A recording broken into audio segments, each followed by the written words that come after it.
ስለ ቤተክርስቲያን ስለ ድንግል ማርያም እዛ ላይ ልቅ ሰዎች አሉ። በጣም ባለጌ ሰዎች አሉ። አንደበታቸው ያልታረመ ንግግራቸው ያልታረመ መደዴዎች ስዶች አሉ። እውነቱን ለመናገር ከኛም ይወጡ ሰዎች አሉ። ምናልባት ከኛ ይወጡ ሰዎች ብዙ የሚሳደቡ ስትሰሙ እናንተ ጨንቋችሁ ገርሟችሁ እኔ በጣም አይገርም። ምክንያቱም እነዚህ ሰዎች ከዚህ ውጭ መናገር አይችሉም። ምናልባት አሁን ነገ ስድቡ ሲያቆምባቸው ያቆማሉ። ምክንያቱም ያነበቡት ነገር የለም፣ የሚያስተምሩት ትምህርት የላቸው። ከየት ያመጡታል? ስለዚህ ያለው አማራጭ ቅዳሴው ቢያልቅበት ቀረርቶ ሞላበት አሉ ሰውየው። ሰምታችኋል? ቅዳሴው የተማረው አለቀ። ከዛ አረ ገዳይ ብሎ ቁጭ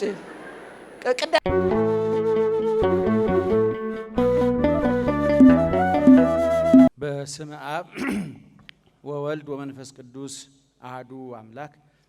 አባቶች፣ እናቶቻችን፣ ወንድሞች፣ እህቶቻችን፣ የሕያው እግዚአብሔር ቤተሰቦች ወገኖቻችን እንዴት ዋላችሁ? እንዴት ዋላችሁ? ምክንያት አድርጎ ሰብስቦ የሚመክረን የሚያስተምረን የምስጢርና የጥበብ ባለቤት አምላክ አብ እግዚአብሔር ስለ ሁሉም ነገር ክብርና ምስጋና ይግባው። ሰሞኑን ከፕሮግራም አዘጋጆቹ ጋር አስቀድመን የተነጋገርነውና ይሄ ኪነ ጥበብ ሃይማኖታዊ የኪነ ጥበብ ፕሮግራም ነውና ስለ ቅኔ ፍልስፍና ስለ ቤተክርስቲያን ዕውቀት ማወቅ አለባቸው ቤተሰቦቻችን ብዬ እያዘጋጀው ነበርና ሰሞኑን እንደምታውቁት ብዙ ደስ የማይሉ ነገሮች እኛ ዝርዝር ጉዳይ አንገባም። አባቶቻችን እንደ እድለኞች ናቸው። እግዚአብሔር መርጧቸዋል። ለዚህ መብቃት መታደል ነው። ሟቾቹ ብፁዓን ናቸው። እግዚአብሔር ሲመርጥ ነው እንደዚህ የሚሆነው አይደለ? ሰዎች መጠጥ ቤት ልባቸው ፈንድቶ የሞቱ አሉ አይደለ? ሊሰርቁ ተይዘው የሞቱ ሰዎች አሉ አይደለ? ብዙ ሰዎች አሉ። እና ሐሳቤን ረበሸኝ። እኔ ጥሩ ሰው ሆኜ በጣም ጻድቅ ሆኜ አይደለም፣ ግን በዚህ ለመረበሽ ክርስቲያን መሆን አይጠይቅም፣ ሰው መሆን ብቻ በቂ ነው። እና ሐሳቤን ሰርቆብኝ ያንን ፍልስፍና ነክ የሆነውን ፕሮግራም ወደፊት ለመፈላሰፍ ትርፍ ጊዜ ሲኖር እንፈላሰፍበታለን። አሁን ለመፈላሰፍ ጊዜ የለንም። እና ደህና ዋላችሁ። ቅድም መምህርዮ በጣም ጥሩ ትምህርት ነው ያስተማረና እኔ ሰሞኑን በክፍል ለተማሪዎች የማስተምረው ትምህርት አዲስ ኪዳን ነው። እንደምታውቁት የአዲስ ኪዳን ትርጓሜ ነው የምናስተምረው። ሰዋስወ ብርሃን ቅዱስ ጳውሎስ መንፈሳዊ ኮሌጅ ውስጥ ነው የማስተምረው። እዛ ትምህርት ቤት 3 ትምህርት ነው የሚሰጠው። ሐዲስ ኪዳን፣ ብሉይ ኪዳንና ሴሚናሪ የምንለው የ3 ዓመት የ5 ዓመትና የ6 ዓመት ትምህርት ነው። እኔ የማስተምረው ሐዲስ ኪዳን የሚባለው ክፍል በ5 ዓመት የሚጠናቀቅ ጥንታዊውን ትርጓሜ የምናስተምርበት መንገድ ነውና አሁን እያስተማርኩ ያለሁት የዮሐንስን መልእክት ነው። የመጀመሪያውን የዮሐንስ መልእክት ነበር ሰሞኑን ስንማር የነበረው። አሁን የዮሐንስን ጨርሰን ሰኞ የያዕቆብን መልእክት እንማራለን። መኖር እንኳን ቢያቀተን በመማር እንበቀለው ብለን ነው እንጂ ክርስትና እውቀት አይደለም፣ አቅም ስላነሰን ነውና እዛ ላይ ቅድም መምህር ኢዮብ ካላቸው ነጥቦች አንዱ እስኪ እንደው አንድ ጥያቄ ልጠይቅ። እዚህ ወንድሞች እህቶቻችንን እንደው እጅ አወጣችሁ እኔ ብላችሁ ብትመልሱልኝ በጣም ደስ ይለኛልና እዛ ላይ ለተማሪዎቹ የቤት ስራ ሰጥቻለሁ። እንደው እናንተ ልጠይቃችሁ ብዬ ነው። ክርስትና ከባድ ነው ቀላል ነው?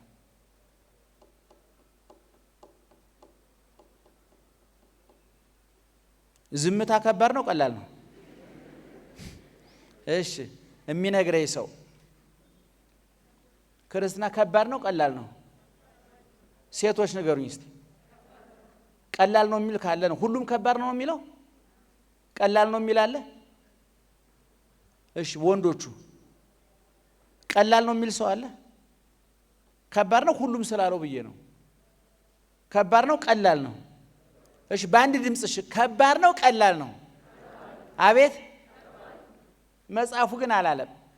እናንተ መብታችሁ ነው፣ እኔ በእናንተ መብት አያገባኝም። መጽሐፉ ግን እንደዛ አላለም። እስኪ ያዕቆብ የዮሐንስ መልእክት ምዕራፍ 5 ላይ ግቡና አንብቡት እስቲ። ወትእዛዙኒ ይኮነ ክቡደ፣ ትእዛዙም ከባድ አይደለም ይልና ሊቃውንት ሲተረጉ ምን አሉ? ስጡ ይስጧችሁ፣ ውደዱ ይውደዷችሁ፣ ከባድ ነው ወይ ነው የሚለው መጽሐፉ። ስለዚህ ክርስትና ለእኔም ከባድ ነው፣ አልኖረውም። ግን የማልኖረው እኔ አቅም አንሶኝ እንጂ ከብዶ አይደለም። አንዳንድ ጊዜ የእኛን አቅም ማጣት በቃው ቅለት መመዘን የለብንም አይደለም። እኛንን ያቃተንና ቅድም ወንድማችን ሲነግረን በጣም ትልቅ መልእክት ነው ያስተማረው። መምህር ኢዮብ እንደምታውቁት በህይወቱም ጭምር የሚያስተምረን በህይወቱም ጭምር የሚነግረን ወንድማችን ነው። እንደው እንዲህ አይነት መምህራን አይንሳን እግዚአብሔር። እንደው ወደ ውስጥ እንድናይ ተስፋ እንዳንቆርጥ ጠንካሮች ሰዎች እንዳሉ። አሁን እኛ ብዙ ሰው የለም እንላለን፣ ግን እግዚአብሔር የሚያዘጋጃቸው ሰው እኔ በኃጢአት መጨማለቅ ማየት የለ። እኔ ተራ ሰው ነኝ። እኔ አሁን በዚህ 15 16 ምን ገባህ ብትሉኝ እኔ እውነቱን ለመናገር እግዚአብሔር በሚያውቀው በጣም ብዙ ጊዜ በትምህርት ቤት ጊዜ ነው ያሳለፍኩት፣ በማስተማርም እንደዛው ነው ያሳለፍኩት። አሁን ምን ገባህ ብትሉኝ ለኢትዮጵያ ኦርቶዶክስ ተዋሕዶ ቤተክርስቲያን እንደማልመጥናትና ከአቅሜ በላይ እንደሆነች ነው የገባኝ። ከአቅም በላይ እኛ አንመጥናት። አሁን ያለነው እኔ ሸቱ ብቻ ለማይመጥናት እዛ ወደ ያሉት ላይ መጥኗትም እዛ ማዶ ያሉት ላይ መጥ ገብቷቸዋል አይደለም። እነንትና ሁሉ አይመጥኗትም። ስለማይመጥኗት ነው እየተራገፉ እየወደቁ ነው። በራሳቸው ጊዜ ከዋውሩ እየወረዱ ነው። በደርግ ጊዜ የነበራችሁ ሰዎች ታስታውሱ እንደሆነ ፈጣን ነው ባቡሩ ፈጣን ነው ባቡሩ ቆራጥ ያልሆናችሁ እንዳትሳፈሩ ይባል ነበር። እኔ ቤተክርስቲያን ባቡር በጣም ፈጣን ነው። የተሳፈሩ ሰዎች እያቋረጡ ያለ ፌርማታ የወረዱ ሰዎች አሉ። እየተንጠባጠቡ ወርደዋል። ተሳፋሪዎቹ ተንጠባጥበው ወረዱ፣ ግን ባቡሩ ምን ይሆናል? ይቀጥላል። ስለዚህ እኔ አሁን ምን ገባህ መጋቢ ሐዲስ ብላችሁ ብትጠይቁኝ ለኢትዮጵያ ቤተክርስቲያን እንደማልመጥን ነው የገባኝ። እኔ አይደለም መምህሯ ተማሪዋ አይደለም ተማሪዋ እንደው አማኟ ለመሆን እንኳን ብዙ ማለፍ ያለብኝ ነገር እንዳለ ለጭንቅላቴ ነግሮኛል። ዕውቀቴም ልምዴም የነገረኝ ማለት ነውና ቅድም ወንድማችን እንደነገረን መኖር እንችላለን ነው። እግዚአብሔር ክብርና ምስጋና ይግባው። መበርታት መጠንከር ይገባል ነው። በቃ ባጭው ተስፋ መቁረጥ የለብንም ነው። እሱ የነገረን አይደለም የማይቻል ነገር የለም ነው። እና ያን ነው እኔ እውነቱን ለመናገር እንደው ዛሬ የመነጋገሪያ ጊዜ ከምናደርገው የጥሞና ጊዜ፣ የመወያያ ጊዜ፣ የመነጋገሪያ ጊዜ በሩ ከተዘጋ በየት በኩል እንውጣ? መስኮቱ ያስወጣል ወይ? ግድግዳ ቀደን መውጣትስ ይችላል እንችላል? ጣራ ነቅለን መውጣትም ካለብን እኔ እንደዛ ነው መወያየት ያለብን እንጂ አሁን እኛ የኛን ዲስኩር እኛ 20 30 ዓመት ያከማቸነውን ዕውቀት እያመጣን ብንደፋባቸው የኛ አድናቂዎች እንጂ የክርስቶስ ጸዳቂዎች ልትሆኗቸው። ይሄንን በጣም ነው ማዝነው። እኔ አንድ የዮሐንስ አፈወርቅን ምሳሌ ልተርጉምላችሁና እኔ አጠር አድርጌ ነው የምጨርሰው። ዛሬ እንደውነ ፕሮግራም አዘጋጆች ይቅርታ ጠይቃለሁ። ለሚቀጥለው አይመሯችን ሲረጋጋ መንፈሳ ሲረጋጋ እንመጣለን ቃል ገባለሁ። ዛሬ ግን ዮሐንስ አፈወርቅ ያስተማረውን አንድ ምሳሌ ትንሽ ላብራራላችሁና ልጨርስ። ደህና ዋላችሁ? እየሰማችሁ ነው? በጣም ሙቀት ነው። እንግዲህ ስሙን ምን ይደረጋል። ዮሐንስ አፈወርቅ ታውቁታላችሁ። በአራተኛው መቶ ክፍለ ዘመን የነበረ የግሪክን ፍልስፍና በክርስትና ያጠመቀ ብሉይን ከሐዲስ ያስታረቀ ስለ ክርስቶስ በጣም በቀላ የረቀቀውን የክርስቶስን ባህሪ ቀለል አድርጎ በማስረዳት የሚታወቅ እሰግድ ለኪ ወእወድሰኪ በከመ ወደሰኪ ዮሐንስ አፈወርቅ በድርሳኑ ምን ጧጧት ሰግድ ለኪ ታስታውሳታላችሁ? መቼ ነው የምትባለው? ታስታውሷታላችሁ? እመቤታችንን ያመሰገነ ሁሉ ጊዜ በከመ ወደሰኪ ዮሐንስ አፈወርቅ ነው ሊቃውንት ብሎ ከድርሳኑ ወስደው ነው ያመጧትና እሷን የደረሰ አንድ መጽሐፈ ቅዳሴ አለው። ሁለት አንድ ድርሳን የሚባል መጽሐፍ አለው። አንድ ተግሳጽ አለው። በሃይማኖት አበው ውስጥ ጽሑፍ አለው። በግብረ ሕማማቱ ጽሑፍ አለው። በፍትሐ ነገሥት ውስጥ ዮሐንስ አፈወርቅ ጥቅስ ነው። በሐዲስ ኪዳን የተነሱ ከሱ በኋላ የተነሱ ሊቃውንት ዮሐንስ አፈወርቅን ሳይጠቅስ የሚያልፍ ሊቅ የለም። እጅግ ምጡቅ ቅዱስ ጻድቅ ነው። ሃይማኖቱ ከምግባሩ ምግባሩ ከሰውነቱ የታረቁለት ብሉይን ከሐዲስ ያስማማ እግዚአብሔር የሚለውን እንዲሰማ ጆሮ የተከፈተለት ታላቅ ሊቅ ነው። ማን ነው? ጮክ በሉ። ማን ነው? ዮሐንስ አፈወርቅ። እና እሱ በተግሳጹ አንድ ምሳሌ ይናገራል። ሩጫ በጥንት ጊዜ የነበረ ስፖርት ነው። ታውቃላችሁ፣ በግሪክ ጊዜ የነበረ ስፖርት ጥንታዊ ስፖርት ነው። እንግዲህ አሁን እንደዛሬው ህግ ወጥቶለት 100 ሜትር 200 ሜትር 500 ሜትር ትራክ ይሄን ያህል ሪከርድ ሰበረ ያልሰበረ የሚል ዝርዝር ጉዳይ ባይሰራለትም በጥንት ጊዜ ሩጫ የታወቀ ስፖርት። በጥንት ጊዜ ከታወቁ ስፖርቶች መካከል አንዱ ሩጫ ነው። ሁለተኛው ቦክስ ነው፣ የቦክስ ስፖርት ነው። እና ዮሐንስ አፈወርቅ ሩጫን ወስዶ ምሳሌ አድርጎ ይናገራል። ስለ ሩጫ ነው ማብራሪያ የሚሰጠው። እና በዚህ በሩጫ ውስጥ ጥቅሱን እሱ ሊያስረዳን የፈለገው ወርቁን ነው፣ ሃይማኖትን ነው ሊያስረዳን የፈለገው። መቼም በዘመኑ በሚደረገው ነገር ምሳሌ ወስዶ ማስተማር የክርስቶስም የትምህርት አይነት ነው። የዮሐንስ መጥምቅም የሐዋርያትም የቅዱሳን ሊቃውንትም ኋላም ዘመን የተነሱ የዳህርት የኋላ ዘመን ሊቃውንትም ጠባይ ይሄ ነው፣ የምሳሌ ወስዶ መናገር እና ሩጫ የሚሮጥ ሰው ይላል ዮሐንስ አፈወርቅ። ምን የሚያደርግ ሰው? ሩጫ የሚሮጥ ሰው ሶስት ነገሮች ይገጥሙታል አለ። አንደኛ በጥንት ጊዜ በግሪክ ሀገር ሩጫ ሰዎች ሲወዳደሩ ሩጫው በአትክልት መካከል ነው። በምን መካከል አልኳቸው? በአትክልት መካከል ነው። በፓፓየው፣ በአቮካዶ፣ በሙዙ፣ በብርቱካኑ፣ በሽምብራሸቱ በሚያጓጓ ልክ እንደዚህ ፓፓያ አለ፣ እንደዛ አቮካዶ አለ። ሰውየው ሩጫ የሚወዳደር በየት በኩል ነው? በዚህ መካከል ነው። ወደፊት እየሮጠ ነው። እና ዮሐንስ አፈወርቅ ምን ይላል? ይሄ ሰውዬ ሩጫ ውድድር ላይ ነው ያለው። በቀኝና በግራ ግን ምን አለ? እየሰማችሁ ነው? ፓፓያ አለ፣ ሙዝ አለ፣ አቮካዶ አለ፣ ሎሚ አለ፣ ብርቱካን አለ።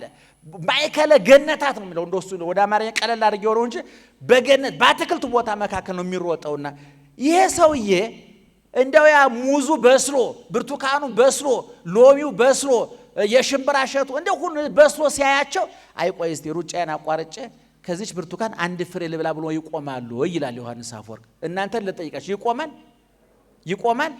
ለምን? አቤት ለምን? ሩጫ ላይ ስለሆነ ማለት ነው። እንደ ዛሬው ስቴዲዮም የለም ያን ጊዜ። አንዱ ይሄ ነው። ሁለተኛ በዛን ጊዜ ሩጫ ሲሮጥ አይታቸዋል። ይሄ በእኛም ዘመን ነው። ለምሳሌ እየሮጡ ያሉት ኢትዮጵያና ኬንያውያን ቢሆኑ እዚህ ውስጥ በዚህ በኩል ያሉት ኬንያውያን ቢሆኑ በዚህ በኩል ያሉት ኢትዮጵያውያን ቢሆኑና በመካከል እየሮጡ ያሉት እነ ፖልቴርጋትና እነ ኃይሌ ገብረስላሴ ቢሆኑ ኢትዮጵያውያን ለማን ነው የሚያጨበጭቡት? ኬንያውያንስ ለአቤት ለማን ነው ስሙ? ለሱ በቃ ምን ያደርግልኛል? የራሴን ካስመቻ ነሰኝ ለሱ። አሁን ሯጮቹ ቆም ብለው እስኪ ቆይ ያንተ አጨብጫቢ ይበልጣል የኔ አጨብጫቢ፣ የማን ደጋፊ ይበልጣል? ቆሞ ማጣራት አለባቸው። እምን ላይ ናቸው? ስንተኛ ምሳሌ? የመጀመሪያው ንገሩኝ። በምን መካከል ነው? ስለዚህ ሎሚውን ቆርጬ ልምጠጥ፣ እሸቱን ቆርጬ ልብላ ማለት ይችላል? ለምን? እሺ አሁን ደግሞ ቆም ብሎ ማን ነው የደገፍ ማናጨበጨበልኝ ማናጨበጨበብኝ ብሎ ማጣራት ይችላል? እሱ ቀጥታ ምንድነው ማድረግ ያለበት? መሮጥ ነው ማለት ያለው። ስንተኛ ነው ማለት ነው? ሶስተኛ ይላል ዮሐንስ አፈወርቅ። ለምሳሌ 10 ሯጮች ቢሆኑና አንተ 6ኛ ብትሆን ካንተ ኋላ ስንት ሰው አለ? አቤት ካንተ ፊትስ 5 ነው ያለው። እሺ ዙሮ ግን አንተ ያለህ የት ነው? አቤት 6። ከፊት ሰው አለ የለም? ከኋላ አለ የለም? አተኩሮ መከታተል ያለበት ማን ነው? ሯጩ ንገረኝ አንተ። አቤት የቴዲ ዘፈን ትዝ ይላችኋል? ኃጢአት ነው ብላችሁ አልፋችሁት ይሆናል እኮ እናንተ ጅሎቹ። አይድል ኃይሌ ምን ነበረ? ንገሩኝ እስኪ። እንትን ነው አውቶቡስ ውስጥ እየተጓዙ አሉ ሰዎቹ። የሆነች ዘፈን ታዋቂ ዘፋኝ ኢትዮጵያዊ ዘፈን ይዘፈናል አሉ። ከጉዞ እየመጡ ነው እና ተከፍቶ ድንገት ነው እና ከጉዞ እየመጡ ደግሞ ከቤተ ክርስቲያን ነው እና ለካ ሁሉም ምስጥ ብሎ እያዳመጠ ነው አሉ። እና ሳያውቁ ዝግታ እንዴ አላሉ ሰው። ለካ ሁሉም እያዳመጠ ነው። ግደላቸውም አለሳልሰልን ያዘው ነገር ዓለሙን ከሮ ከሚበጠስ ላልቶ ከሚፈታታ መካከል ላይ ማድረግ አይከፋም። ሰምታችሁኛል? ስንት ሰው ነው እየሮጠ ያለው?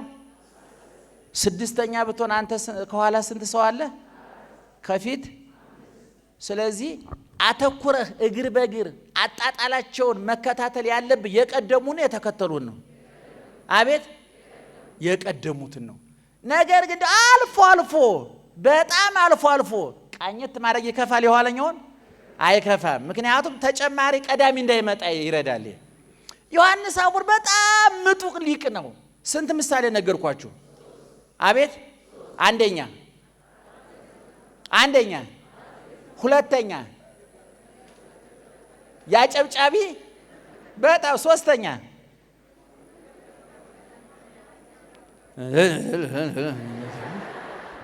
እስኪ ከዚህ በኩል አንተ ማን ነው ስምህ? አንተ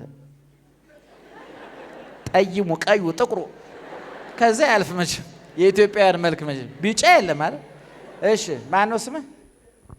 ንገረኝ። እሺ ከዚህ በኩል እሺ፣ ሴቶች ናቸው ጎበዞች። እስኪ በዚህ በኩል አንዴት ስምሽን ንገሪኝ። አትናገሩ? እርዳታ ይሰጣል ይባል አሁን። እሺ ስንት ምሳሌ ተናገርን? ስፖርቱ ምንድነው? ሩጫው በምን መካከል ነው? ቆርጦ መብላት። እሺ ግራ ቀኝ አጨብጫቢ ማዳመጥ መገምገም ይቻላል? እሺ የቀደሙና የተከተሉ እነማን ላይ እናተኩር? አቤት የቀደሙን ላይ ነው። እንግዲህ ይሄ ዮሐንስ አፈወርቅ ምሳሌው ይሄ ነው። እንደው ዮሐንስ አፈወርቅ መጻሕፍትም እንድታነቡ ግን መንገዱ ለመጠቆም ነው ይሄን ያመጣሁት። እና ዮሐንስ አፈወርቅ የሚነግረን ሩጫ የተባለው ሃይማኖት ነው፣ ክርስትና ነው፣ መንፈሳዊነት ነው። ሩጫው በምን መካከል ነው ብለን ነበር? ለምሳሌ በአትክልት መካከል መሮጥ ማለት ጾም። አሁን ነገ ጾም ይጀምራል አይደለም?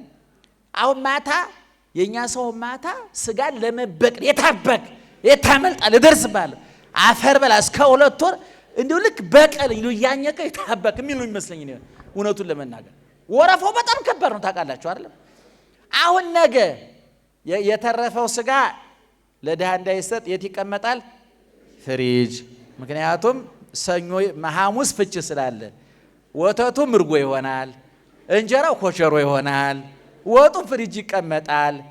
አሁን ነገ ጧትኛ ሰኞ ጧት ምሳ የምንበላው ፍሪጁ ስጋ አለ፣ ወተት አለ፣ ወጥ አለ። እኛ ግን የምንበላው ምንድን ነው?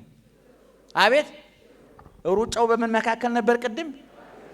አሁን አንተ እየጾምክ እዚህ ጋር ዶሮ አለ፣ እዚህ ጋር ስጋ አለ፣ እዚህ ጋር ወተት አለ። አንተ ግን ዞር ብለህ ታየዋለህ። እምን ላይ ስለሆነ እጾም ላይ። ዮሐንስ አፈወርቅ እንደ በፈተና ውስጥ ሆኖ መቋቋም ነው ጀግንነት የሚባለው። ረሃብተኛና ጾመኛ ይለያያል አይደል?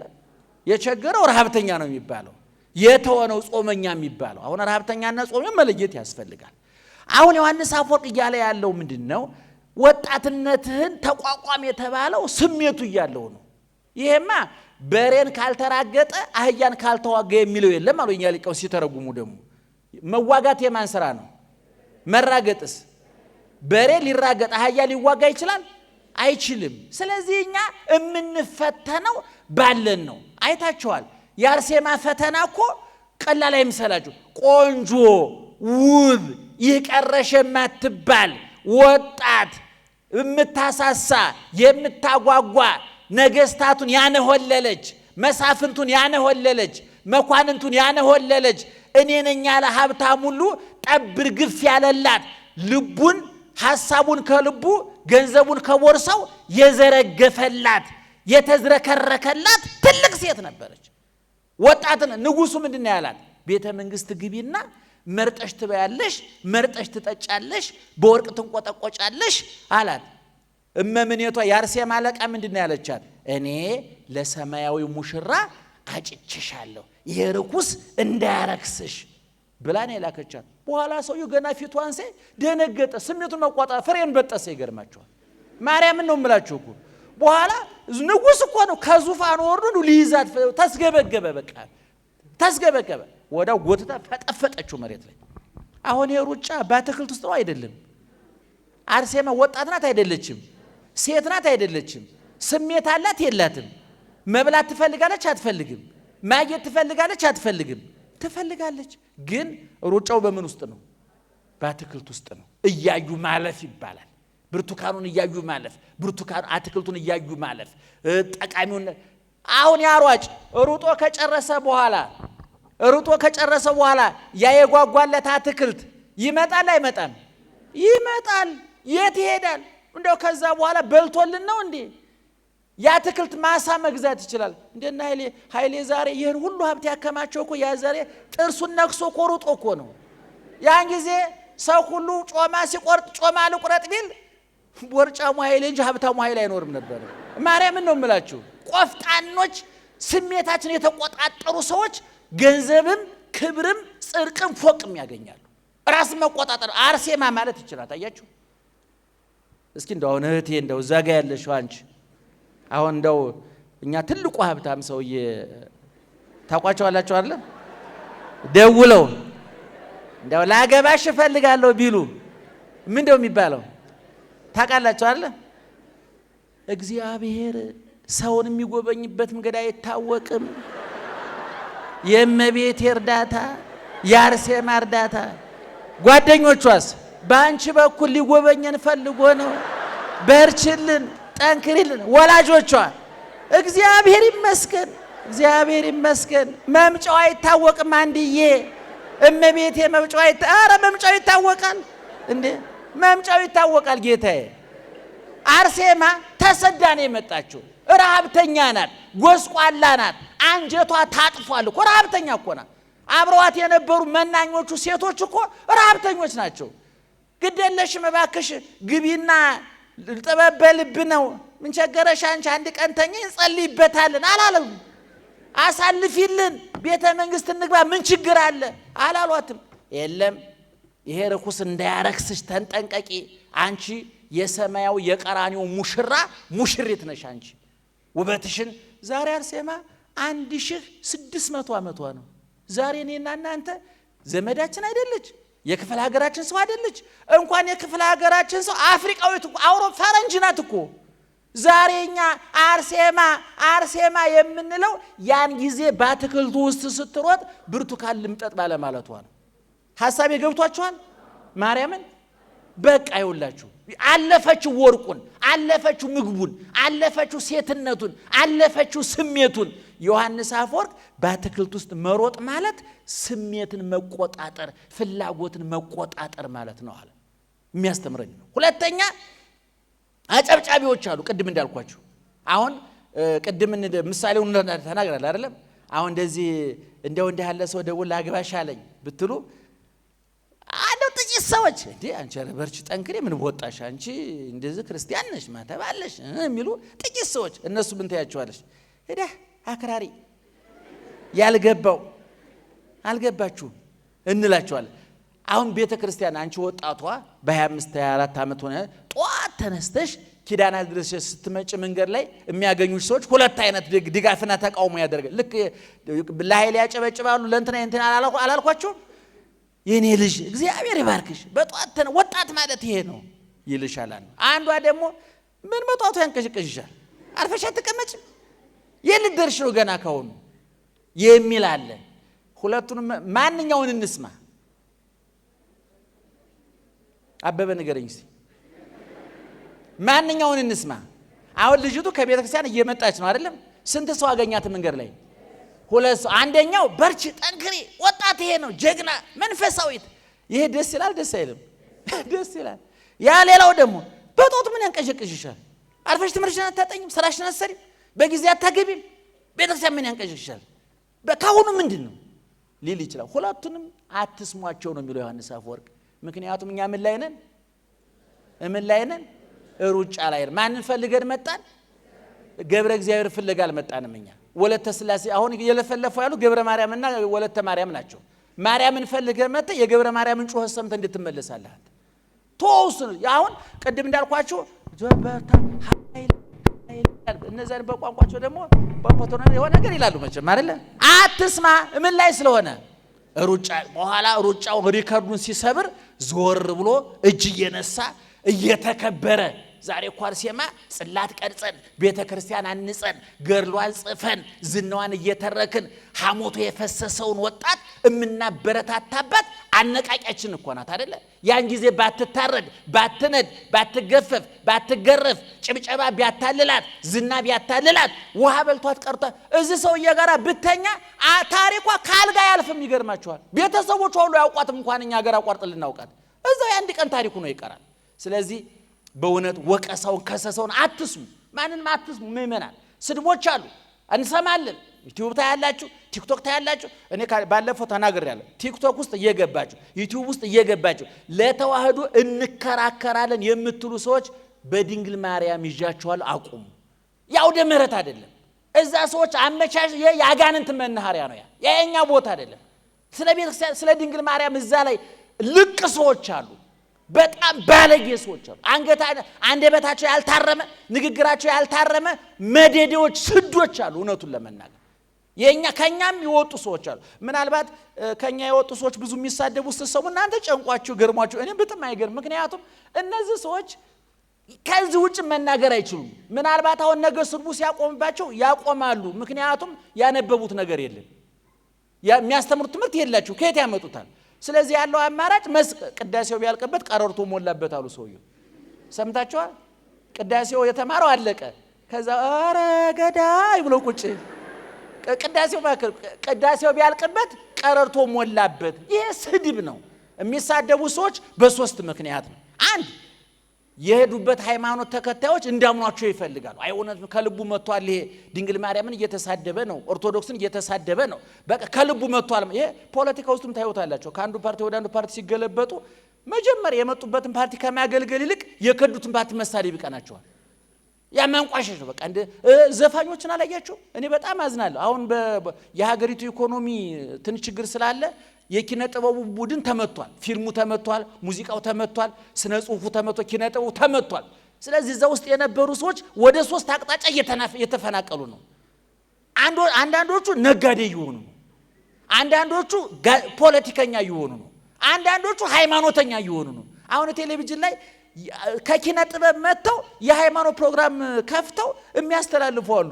እኔ ይገባኛል፣ ምን ይብሉ እረዳቸዋለሁ እውነቱን ለመናገር። ምክንያቱም አላከማችሁም። የኢትዮጵያ ኪነ ጥበብ ብር የለውም እውነቱን ለመናገር፣ ዝና ብቻ ነው ያለው። ስለዚህ ዝም ብለን በረሃብ ከምንሞት እስቲ በዚህ ደግሞ እንሞክረው ብለው የሚሞክሩ ልጆች አሉ።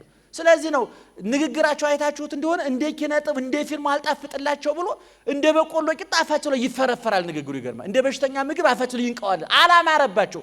ፖለቲከኛ የሆኑ አርቲስቶች አሉ፣ ቲያትሩን ያበጥሩ ያሳምሩ የነበሩ ቁጭ ብድግ ያደርጉን የነበሩ ሰዎች ፖለቲካ ውስጥ ገብተው ሲዝረከረኩ እናያቸው። ንግግራቸው ቢሆን እጅ የሚል ጆሮ ነው እንጂ ምን እጅ ይላል ደግሞ እንዴት ሲያስጠላ። እነሱዎች ወደው አይደለም። ስለዚህ እኔ እነዚህን አትስሙ። የመጡበት አሁን አንዳንዱ በዘፈን በሙዚቃ ካሴቱን ቸብችቦ ፎቅ ሰርቶ መኪና ገዝቶ ሀብታም ሆኖ ወደኛም ሲመጣ ወደ ፕሮቴስታንት ሲመጣ የት ነበርክ? ጨለማ ውስጥ ነበርኩኝ። እንዴት ነው አንተ ያን ሁሉ ኑሮ ተንደላቀ የኖርክበትን ሙያ እንዴት ጨለማ ይባላል? ነውር ነው። ኪነ ጥበብ ጨለማ አይደለም፣ ስነ ጽሁፍ ጨለማ አይደለም፣ ፍልስፍና ጨለማ አይደለም። ጨለማ የሚሆነው ከሃይማኖት ስናስፈልጠው ነው። ጨለማ የሚሆነው ከሃይማኖት ስናወዳደረው ነው።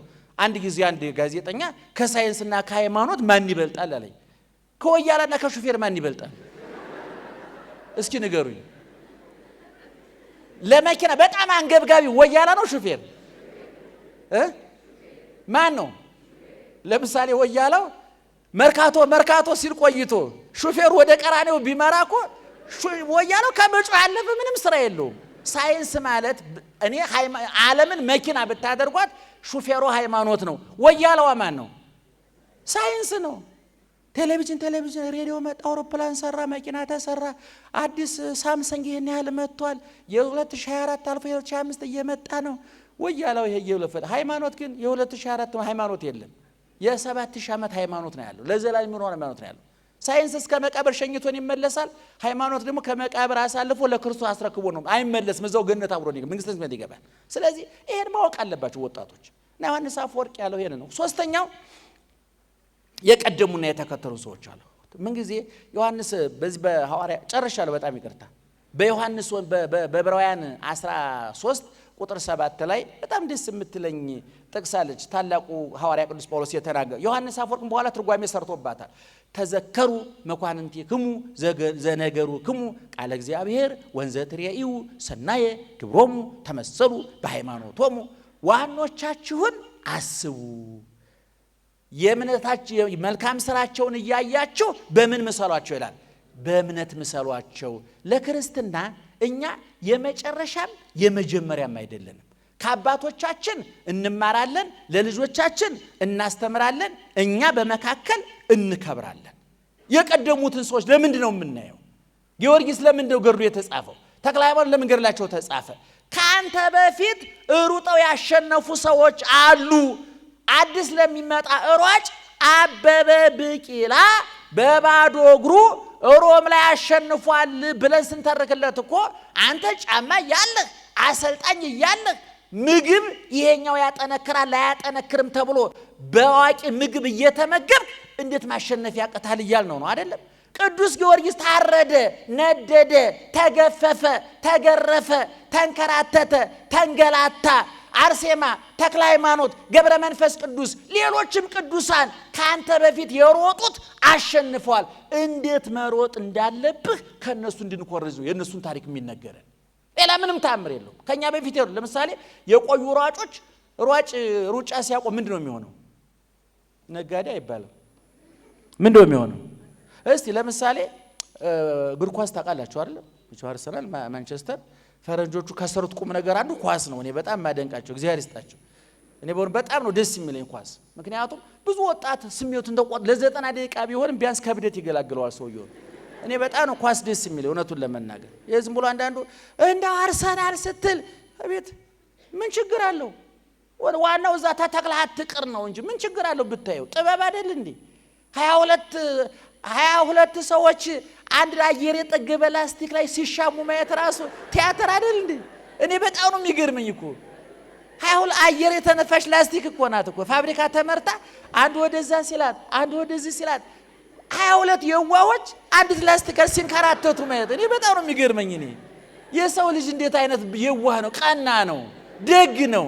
አየር የጠገበ ላስቲክ ሲሯሯጥ የሚውል ለዚህ ደግሞ ብዙ ሚሊዮን ዶላር መድቦ ዛሬ በኢትዮጵያ ሚዲያ ሬዲዮ ጣቢያዎች በጠቅላላ ኳስ ያስተላልፋሉ።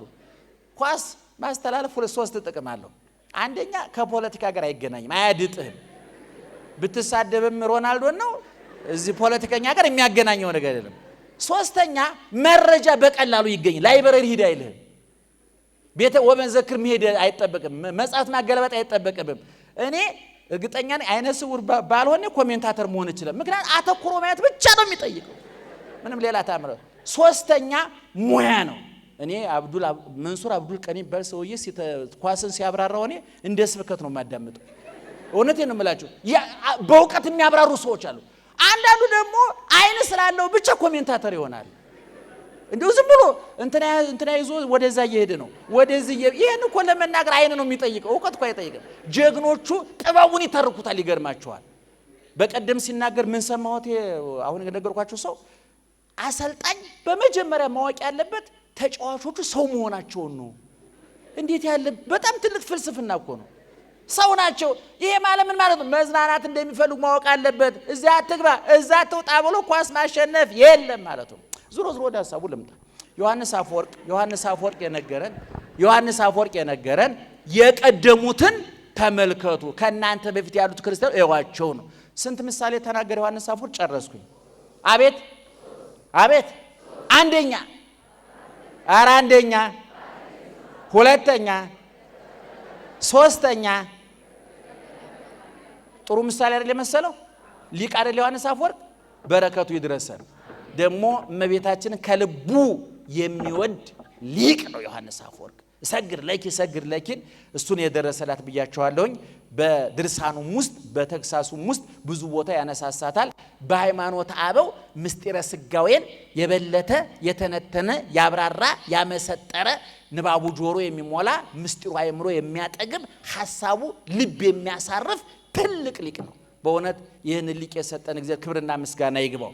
እኔ ሌላ ቀን በክርስቶስ ዙሪያ በምስጢረ ስጋዌ ዙሪያ ያስተማረውን ትምህርት ጨምቄ አምጥቼ አስተምራቸዋለሁ እና ደህና ዋሉ። በእውነት ልናገር የፈለኩት በዚህ ርዕስ ነግሬያቸዋለሁ አይደለም? ትናንትና ነው እንደዚህ ያሰብኩት እንጂ ሌላ ያዘጋጀሁት ቅኔ ብዙ ሐሳቦች ነበሩ። እድሜና ጤና ይስጠን፣ ወደፊት እንነጋገረዋለን። ከልባችሁ ጹሙ፣ ለታይታ አታድርጉት፣ ለምሬት ለብሶት አታድርጉት። እግዚአብሔር ጋር እንድንገናኝ አድርጉ። በእውነት ፈተናዎች አሉ፣ ችግሮች አሉ። እኔ ችግሮቹ የበለጠ ያጠብቁናል፣ ያነጥሩናል፣ ያጠሩናል፣ ያከብሩናል፣ ያሸልሙናል እንጂ አይጎዱንም። ዮሐንስ አፈወርቅ አንድ ቦታ ሲናገር ምን ይላል?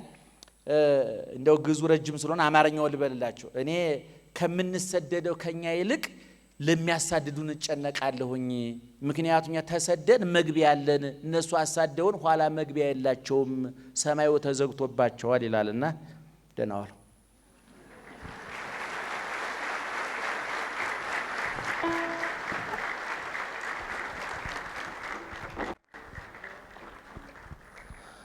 ለየኔታ መጋቢ አዲስ እሸቱ በቅዱስ ጳውሎስ መንፈሳዊ ኮሌጅ የአዲስ ኪዳንና የብሉይ ኪዳን መምህር ለሆኑት አባታችን ቃለ ሕይወት ያሰማልን፣ ቃለ ሕይወት ያሰማልን።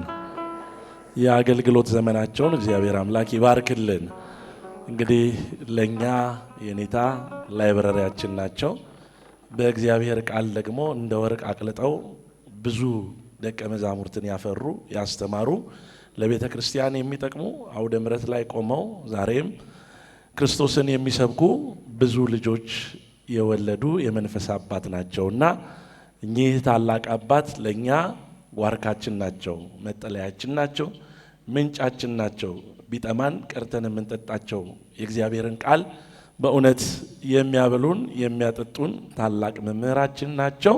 እስቲ ደስ ካላችሁ ብቻ በእልልታ በጭብጨባ እግዚአብሔርን ከፍ አድርጋችሁ አመስግኑ። ድገሙና አመስግኑ። አሁንም በእውነት አሁንም ለሶስተኛ ጊዜ አመስግኑ። ክብርና ምስጋና ለአምላካችን ይሆንልን። ቤተ ክርስቲያን የምትኮራባቸው ታላቅ መምህር አባት ናቸው። የመጨረሻዋ ቃል ግን ገዝታኛለች። ቅዱስ ዮሐንስ አፈወርቅ ያስተማረውን ጠቅሰው አስተምረውናል። መጨረሻ ላይ ደግሞ የተናገሩት እንግዲህ ለሚያሳድዱን ለሚገሉን እንግዲህ ይብላኝላቸው ለነሱ፣ እኛስ የተስፋይቷን ምድር እንወርሳለን፣ እነሱ ግን መግቢያ የላቸውም። ስለዚህ እኛ ተስፋ አለን። ክርስቲያን በእውነት በሞት የሚያበቃ ሕይወት የለውም።